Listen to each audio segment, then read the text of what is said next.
Many times we cry, "Oh Lord, have you forgotten me?" చాలాసార్లు మనం మొరపెడుతూ ఉంటాము, దేవా మీరు నన్ను మర్చిపోయారా?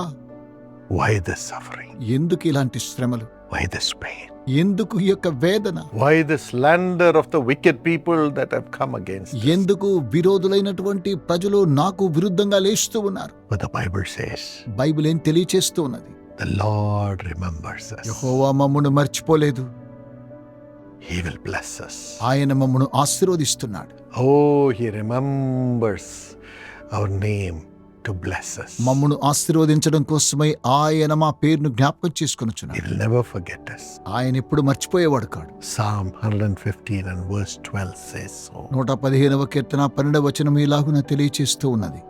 Yes, as you have been purchased by the blood of Jesus to be His child. యేసు క్రీస్తు యొక్క రక్తము ద్వారా దేవుని బిడ్డగా మిమ్మల్ని మార్చడం కోసమే ఆయన మిమ్మను He కొన్నాడు. knows you by name. మీ పేరును బట్టి ఆయన మిమ్మల్ని ఎరిగి ఉన్నాడు. Many times in a family I have seen the grandfather struggle with the names of his 10 grandchildren. అనేక సార్లు అనేక కుటుంబాలు నేను చూస్తూ ఉంటున్నాను.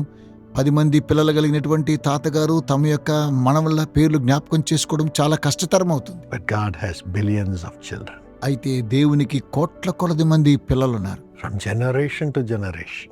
సంతతి తరువాత మరో సంతతి. But He knows everyone's name. అయితే ప్రతి ఒక్కొక్కరి పేరు ఆయనకు తెలుసు. Especially those who have surrendered to Him. ప్రత్యేకంగా ఎవరైతే ఆయనకు విధేయత చూపిస్తూ ఉన్నారు, He calls them by name.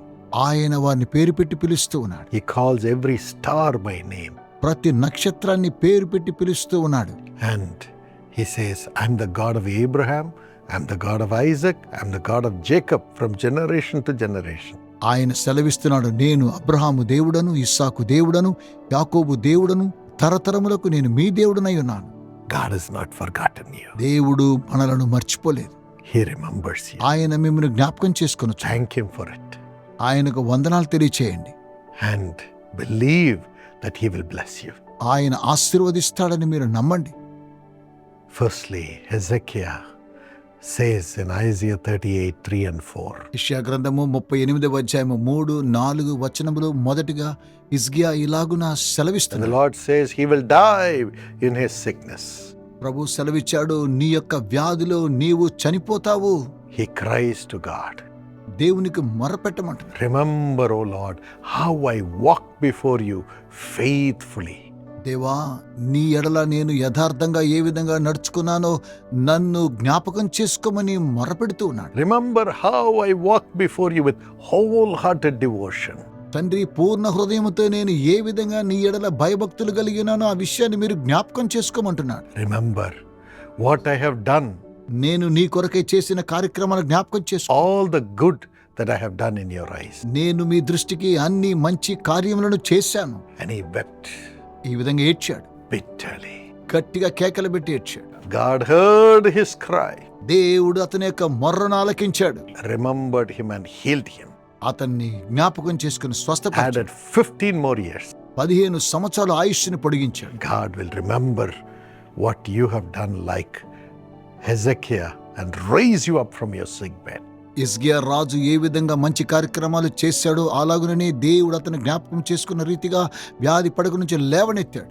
Secondly, Samson cries in Judges 16:28. న్యాయాధిపతుల గ్రంథము 16వ అధ్యాయం 28వ వచనములో సంసోను మొరపెడుతున్నాడు. When his eyes were taken out by his enemies తన శత్రువులు తన యొక్క కళ్ళను ఊడబెరికారు. and he was bound, అతడు బంధించబడ్డాడు. he says, remember me, Lord. సంసోను అంటున్నాడు, ప్రభువా నన్ను జ్ఞాపకం చేసుకోండి. Remember this sinner.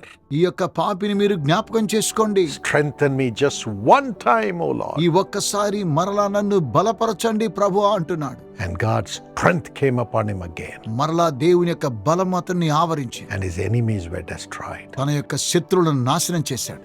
Thirdly, మూడవదిగా Nehemiah 5:19 and 18. నెహెమ్యా గ్రంథం 5వ అధ్యాయము 19, 18 వచనాలు చూసినట్లయితే When God sent him to build the wall of Jerusalem again, దేవుడు యెరూషలేము గోడలను తిరిగి నిర్మాణము చేయమని అతన్ని పంపించినప్పుడు as he went led by the Holy Spirit without hearing from God but led by the Holy Spirit, దేవుని యొద్ద వినకుండానే పరిశుద్ధాత్మ నడిపింపు ద్వారా అతడు తిరిగి పరిశుద్ధాత్మ నడిపింపుతో బయలుదేరాడు. enemies of God and enemies of Jerusalem were against him. దేవునికి విరోధమైనటువంటి వారు, యెరూషలేమునకు విరోధులైనటువంటి వారు, They were plundering from God's people and God's possessions. దేవుని యొక్క స్వాస్థ్యమును, దేవుని యొక్క ప్రజలను వారు నలగొడుతూ ఉన్నారు. And they stood against him as he was building the city of God. దేవుని యొక్క పట్టణాన్ని అతడు నిర్మాణం చేస్తూ ఉండగా వారు అతనికి విరుద్ధంగా నిలబడ్డారు. And he cries, "Remember me with favor, Lord." దేవా, దయతో నన్ను జ్ఞాపకము చేసుకునమని అతడు దేవునికి మొర్రపెట్టాడు.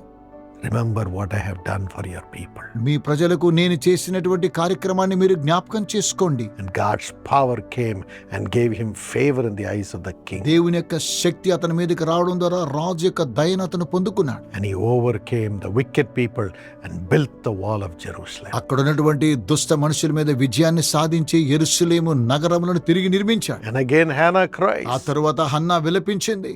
She didn't have children. ఆమెకు సంతానం లేదు. She was made fun of. ఆమె ఎంతగానో పరిహాసం చేయబడింది. 1 Samuel 1:11. మొదటి సమూయేలు 1:11 చూసినట్లయితే She says, "Remember me, Lord. ఆమె కూడా ఏమన్నదో తెలుసా? ప్రభా, నన్ను జ్ఞాపకం చేసుకోండి. Remember my misery. తండ్రి, నా యొక్క వేదనను మీరు జ్ఞాపకం చేసుకోండి. Do not forget me. నన్ను మర్చిపోకండి. Give me a son. నాకు కుమారుని దయచేయండి. I will give him back to you for your service." మీ యొక్క సేవ కొరకు అతన్ని తిరిగి మీకే ఇస్తానని God remembered her. దేవుడు ఆమెను జ్ఞాపకం చేసుకున్నాడు. Gave her a child. ఆమెకు సంతానం కలుగు చేశాడు. Prophet to the nation. దేశములకు ప్రవక్తనిచ్చాడు.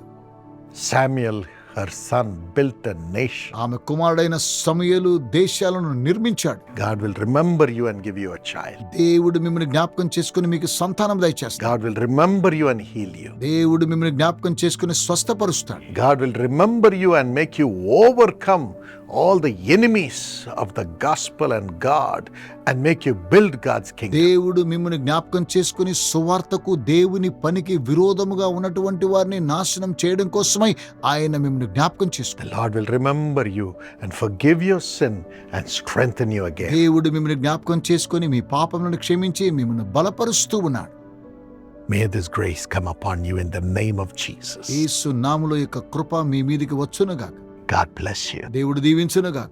My dear friends, I'm excited to invite you to our Jesus Calls Arunachal Pradesh Prayer Festival. నా ప్రియమైన స్నేహితులారా, అరుణాచల్ ప్రదేశ్ ప్రార్థనా మహోత్సవాలకు మిమ్మల్ని ప్రేమతో ఆహ్వానించడం నేను సంతోషిస్తూ ఉన్నాను. Some of our friends in Arunachal have invited me to speak on these meetings on November 8th and 9th.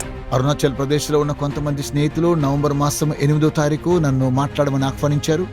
मेरा नाम नीता थापा है और मेरा 2017 से ये बीचों बीच में हार्निया का गांठ था जो कि बढ़ते ही जा रहा था. तो हम मेडिकल में उसका सर्जरी ये सब के लिए नहीं चाहता था, इसलिए प्रार्थना से रुका हुआ था. बट वो बढ़ते बढ़ते इतना हो चुका था जिसका वजह से हमको डर भी लगता था. तो आज ब्रदर सैमुअल का प्रार्थना का द्वारा जब हम ऐसा दबा के प्रार्थना को विश्वास से रिसीव किया, हीलिंग मिला. अभी यहाँ छोड़ने से कुछ भी नहीं है, चेक कर सकता है लेडीज भी. यहाँ पे कुछ भी नहीं, खाली हो चुका है ये जगह. It's going to be at 3 p.m. each day. అనుదినము సాయంత్రం 3 గంటలకు ఉంటుంది. So it's going to happen in Roing, Arunachal Pradesh. అది రోయింగ్ అరుణాచల్ ప్రదేశ్ ప్రాంతంలో జరుగుతుంది. You can see this in the flyer and in our website. So please come, and I know we'll richly be rewarded by God's blessings. మీరు మన flyer లోను website లో చూడవచ్చు. దేవుడు ఉన్నతంగా మిమ్మల్ని ఆశీర్వదించడానికి దయచేసి రండి. See you there. అక్కడ మిమ్మల్ని కలుసుకోవాలని కోరుతున్నాను.